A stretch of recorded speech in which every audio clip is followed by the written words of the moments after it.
Bonjour, la présente vidéo a pour objet de vous présenter la doctrine sociale de l'Église, DSE, ou au moins l'essentiel du contenu de cette doctrine. Au cours de cette vidéo, je vous poserai un certain nombre de questions et je vous invite alors, au moins la première fois que vous regarderez cette vidéo, à arrêter celle-ci et puis à essayer de répondre aux questions, d'abord tout seul, éventuellement ensuite avec une aide, comme un dictionnaire ou un livre.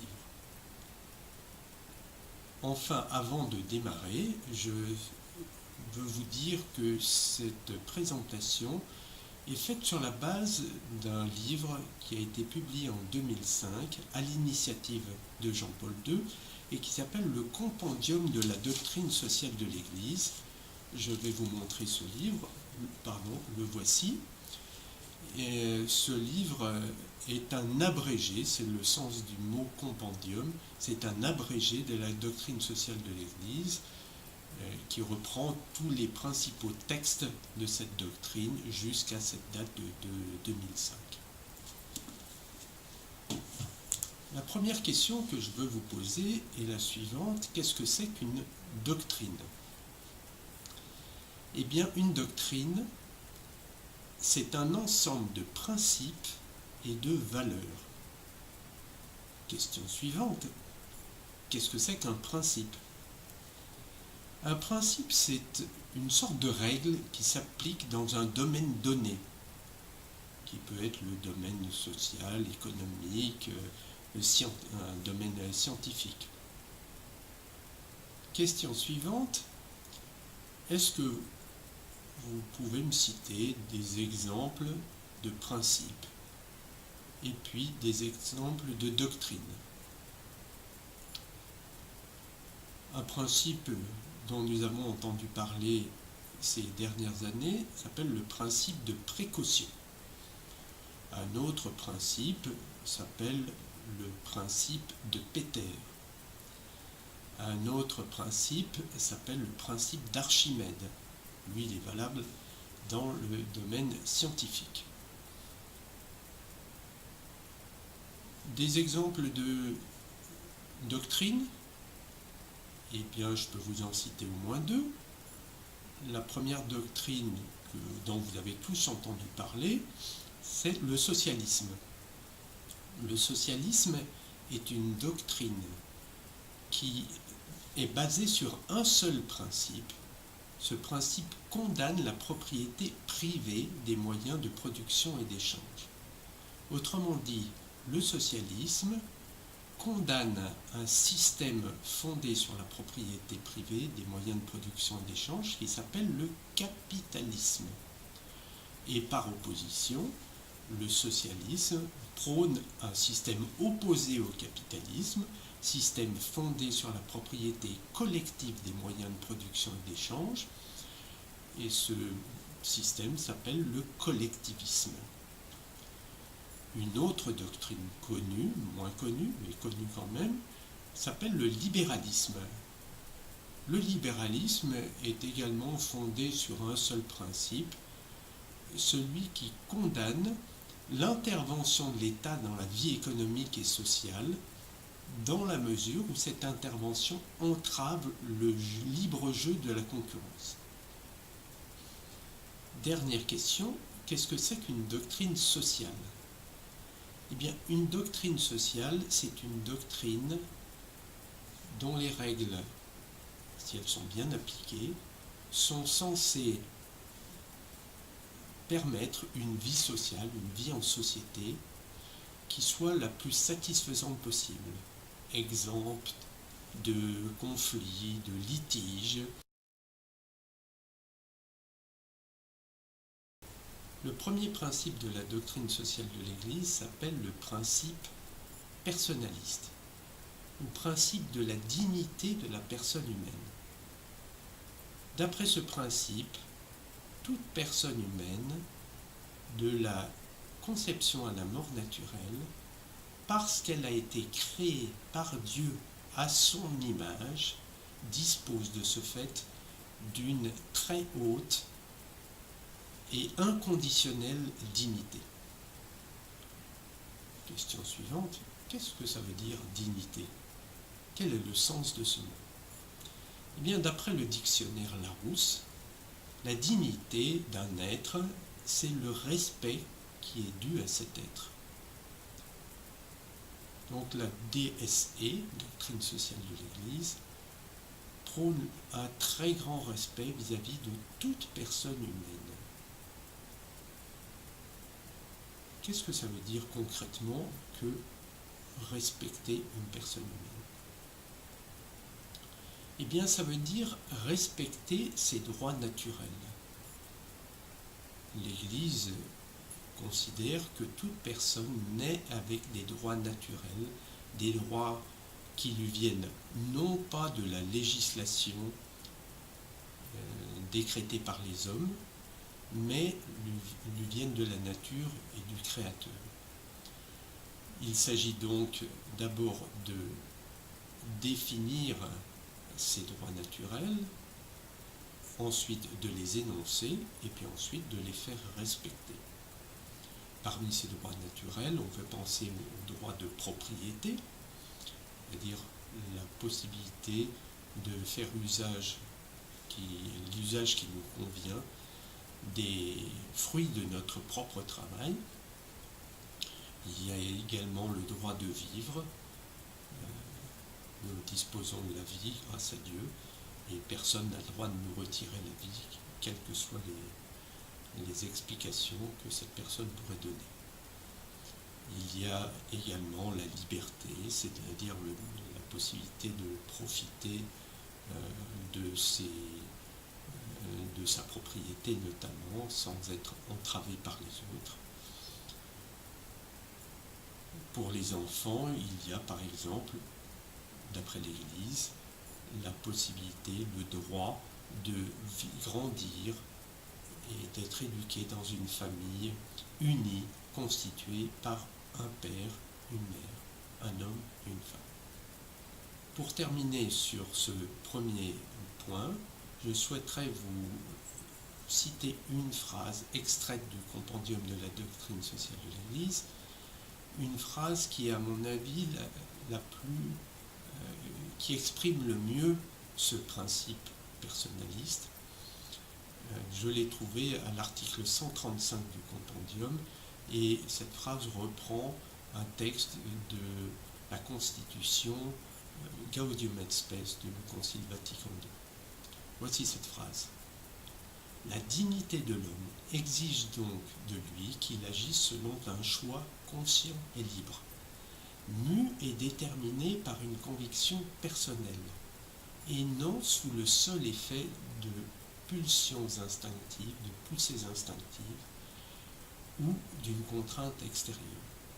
Je répète cette phrase, la dignité de l'homme exige donc de lui qu'il agisse selon un choix conscient et libre, mu et déterminé par une conviction personnelle, et non sous le seul effet de poussées instinctives ou d'une contrainte extérieure. Je vous invite à retenir, à prendre par cœur cette phrase. Le deuxième principe est le principe du bien commun. Il est défini dans le compendium au chapitre 4 à partir de l'article 164, alors que le premier principe personnaliste est défini lui au chapitre 3 du compendium. Qu'est-ce que c'est que le bien commun? Il y a plusieurs papes l'ont défini, et celui dont je vais vous donner la définition est le pape Jean XXIII, qui a dit que le bien commun, c'était l'ensemble des conditions sociales qui permettent tant au groupe qu'à chacun de leurs membres d'atteindre leur perfection d'une façon plus totale et plus aisée. Quel est le principe maintenant du bien commun? Eh bien, ce principe, c'est qu'il existe justement un bien commun à toute l'humanité, des conditions sociales qui permettent à toute l'humanité d'atteindre sa perfection d'une façon plus totale et plus aisée. Alors, vous le comprenez, ce principe s'oppose par exemple à des thèses qui mettent en opposition des catégories de population, par exemple, s'opposent à la lutte des classes, qui considèrent que la classe ouvrière et la classe capitaliste sont forcément adversaires. J'ajoute un point de vue tout à fait personnel que vous ne retrouverez pas, sauf erreur de ma part, dans des textes de l'Église, qui est que le bien est forcément commun. Si une condition sociale apparaît pour certains être un bien et un mal pour d'autres, eh bien c'est qu'il y a une erreur quelque part. Soit c'est un bien pour tout le monde, soit c'est un mal pour tout le monde. Par exemple, la concurrence est considérée par les producteurs généralement comme un mal. Les producteurs cherchent à éliminer la concurrence, à s'en débarrasser. Alors que les consommateurs, eux, sont ravis de pouvoir faire jouer la concurrence. Ils considèrent que c'est un bien pour eux. Eh bien, les uns ou les autres se trompent. En fait, je crois que la concurrence est un bien pour tout le monde, y compris pour les producteurs. Notamment parce que ça fait progresser les producteurs. Sans concurrence, les plus grands champions n'auraient pas atteint, par exemple, le niveau d'excellence qui est le leur. Le troisième principe s'appelle le principe de la destination universelle des biens. D'après ce principe, personne ne peut être empêché d'accéder à tel ou tel bien, tel ou tel service. Je peux donner un contre-exemple. En France, il y a pour certaines professions un numerus clausus, par exemple pour les études de médecine. Eh bien, ce numerus clausus empêche certains d'accéder à ce qui serait un bien pour eux, par exemple des études de médecine. Et donc, j'affirme que ce numerus clausus est opposé à la doctrine sociale de l'Église. Le quatrième principe s'appelle le principe de subsidiarité. C'est un mot un petit peu compliqué. Je vous invite à vous souvenir, quand vous participez à des concours, parfois il y a une question subsidiaire qui s'oppose aux questions principales. Effectivement, subsidiaire, ça veut dire secondaire, ça veut dire de réserve. Et ça vient d'un mot latin, subsidium, qui voulait dire réserve. Et ça désignait notamment des troupes de réserve qui n'aidaient les troupes principales, les troupes romaines principales, que dans certaines circonstances, quand il y en avait vraiment besoin. Eh bien, ce principe de subsidiarité dit que toute personne ou tout groupe de petite taille n'a pas à être suppléé par des groupes de niveau supérieur, sauf à ce qu'il le demande, sauf à ce que lui, l'individu ou le groupe de niveau inférieur, sollicite l'appui d'un groupe de taille supérieure. Voici l'énoncé de ce principe de subsidiarité. De même qu'on ne peut enlever aux particuliers, pour les transférer à la communauté, les attributions dont ils sont capables de s'acquitter de leur seule initiative et par leurs propres moyens, ainsi ce serait commettre une injustice, en même temps que troubler de manière très dommageable l'ordre social, que de retirer au groupement d'ordre inférieur pour les confier à une collectivité plus vaste et d'un rang plus élevé, les fonctions qu'ils sont en mesure de remplir eux-mêmes. Cette phrase est un peu longue, je vous le concède, mais je vous invite là aussi à la retenir par cœur, parce qu'elle me semble fondamentale.